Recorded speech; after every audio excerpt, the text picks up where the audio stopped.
thank you for joining us again. This video will cover the fourth module of our introductory unit to E-course 1 of the SOLUTIONSplus Global e-learning program. In the previous lectures, we have discussed the current global challenges as well as the particular conditions being faced in the various parts of the world. And we have talked about how e-mobility can advance global efforts towards low-carbon transport systems. Today we will look at the planning and policy development framework that can support such beneficial implementation of electric mobility. Centered around the Sustainable Urban Mobility Planning concept, known as SUMP, we will identify key factors to be considered, the main benefits of a holistic planning approach, and review useful methodologies and tools. So let's first look at the question, why is it necessary to ensure an effective planning framework to implement electric mobility? As we have seen in Module 3, this task goes beyond the technological transformation of vehicles. It is also key to guarantee the consideration of economic, social, and environmental needs. And in order to respond to the complex challenges of mobility planning, cities need to develop consistent long-term strategies while still coping with day-to-day demands. And aligning with long-term strategic vision requires first the identification of problems that need to be solved. As we've seen before, some common global challenges include high rates of urbanization and urban sprawl, which translate into growth in the demand of mobility services, and when these demands overcome the system's capacities, in traffic congestion, of course.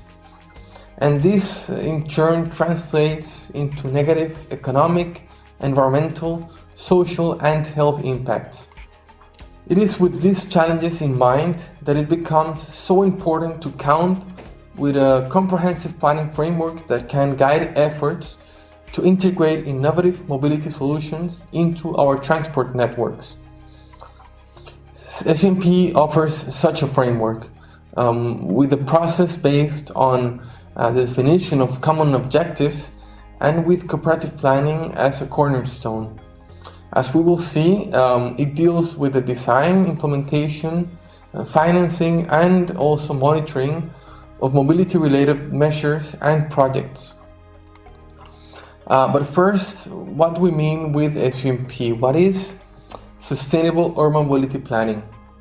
Well, it is an integrated, strategic, long-term transport planning process which is based on clear goal setting and monitoring, and aims at better accessibility and quality of life for the entirety of the functional urban areas.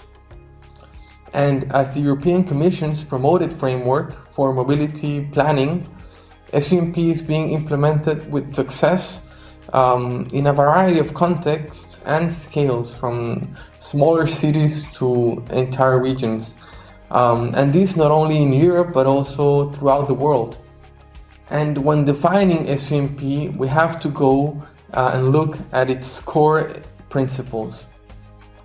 As you can see here, these 8 principles describe the main features of a modern and sustainable urban mobility and transport plan.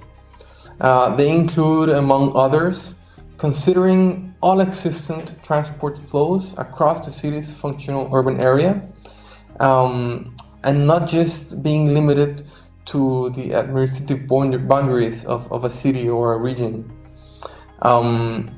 It also includes addressing all transport modes in an integrated manner, and having a basis of the project on strong cooperation, coordination, and consultation across the different governmental levels, but also with citizens and stakeholders.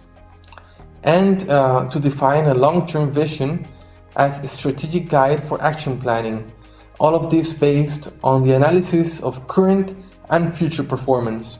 Now, how can this approach, how can SOMP support mobility innovation, and in this case, the implementation of electric mobility services?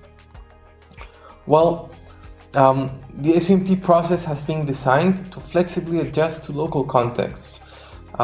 This methodological flexibility, while upholding the core principles, of course, can facilitate planning for innovative technologies.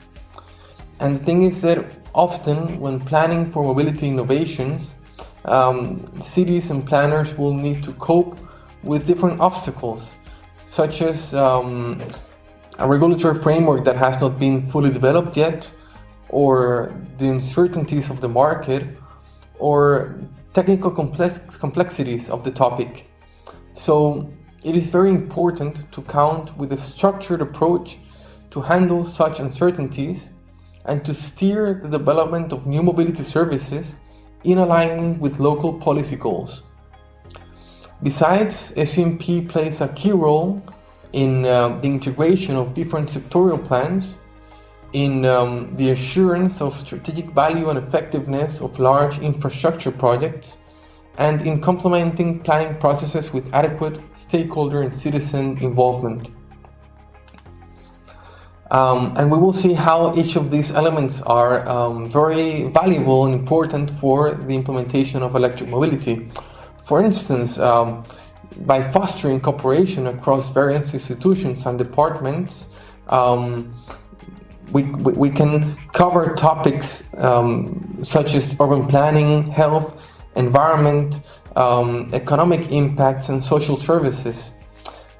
This participative approach followed can facilitate cooperation not only across government levels but also with private actors, and also including service providers, operators, manufacturers, the users, and so on. Now, this can lead towards the harmonization of policies and efforts, and help optimize the use of resources by exploiting synergies and creating greater impact. Similarly, as SOMP aims to ensure an effective involvement of citizens and stakeholders, it provides useful guidance on how to successfully engage all parties throughout the planning process. And this approach helps to achieve higher acceptance for the implementation of new technologies and mobility services. And this in turn helps to minimize political risks. And also it supports the consideration of all perspectives, thus steering these new services to effectively address user needs and find optimal cooperation models. And finally, one of the other SOMP principles which we mentioned is the balanced and integrated development of all transport modes, and this towards a more sustainable mobility system. So in this way, the measure packages developed through an SOMP process can be structured to steer multimodality and increase the acceptability of innovative services. This with a comprehensive action plan, including not only the development of technology and infrastructure, but also actions such as regulation, promotion, taxation strategies, among others. So this has been all for this video. Thank you for your attention. But in our next video, we will close Module 4 by discussing a few methodologies and tools to facilitate decision making and other key aspects of planning for e-mobility.